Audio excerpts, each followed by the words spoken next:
अगर आप भी चाहते हैं कि आरसीएम म्यूजिक के वीडियो सबसे पहले आप तक पहुंचे, तो लाल बटन को दबा के चैनल को सब्सक्राइब जरूर करें और साथ में बेल आइकन को दबाना ना भूलें।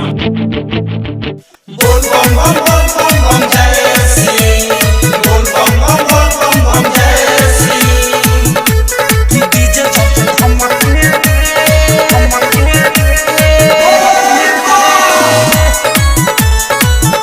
तो बम नाचे चमके कि डीजे चप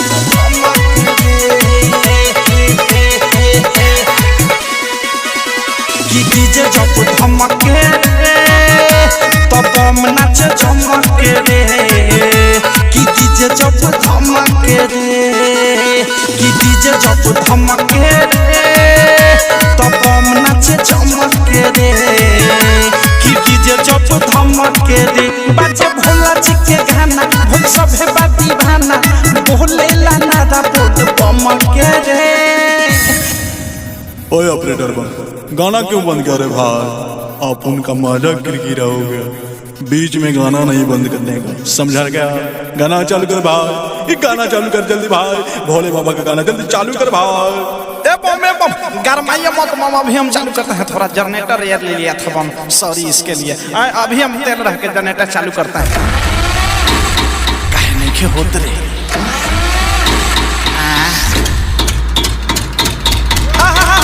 चालू हो गया बम, चालू हो गया। मोबाइल में पिन खोल से गाना लगाओ बम कि डीजे जब धमके रे तो बम नाचे चमके रे कि डीजे जब धमके रे। बम बम बम बम बम बम बम बम बम बम बम बम बम बम कि डीजे जब धमके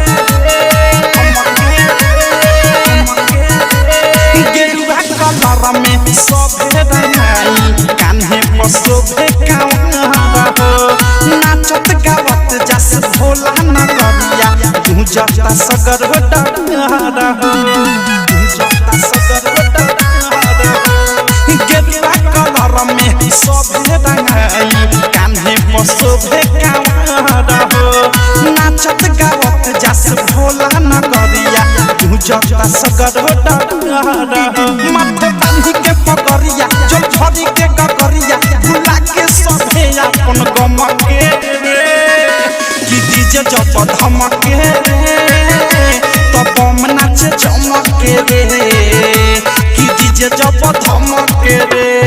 बोल बम बम बम बम जय श्री बोल बम बम बम बम जय श्री कि डीजे जब धमके गाजा के नशा में सभे नशाई रोला कतावे मोहम हो भोला के भगती मन से चढ़ल बा बम लोग के रोमे रोम हो बम लोग के रोमे रोम हो गाजा के नशा में सभे नशाई रोला कतावे मोहम हो भोला के भगती मन से चढ़ल बा बम लोग के रोमे रोम हो।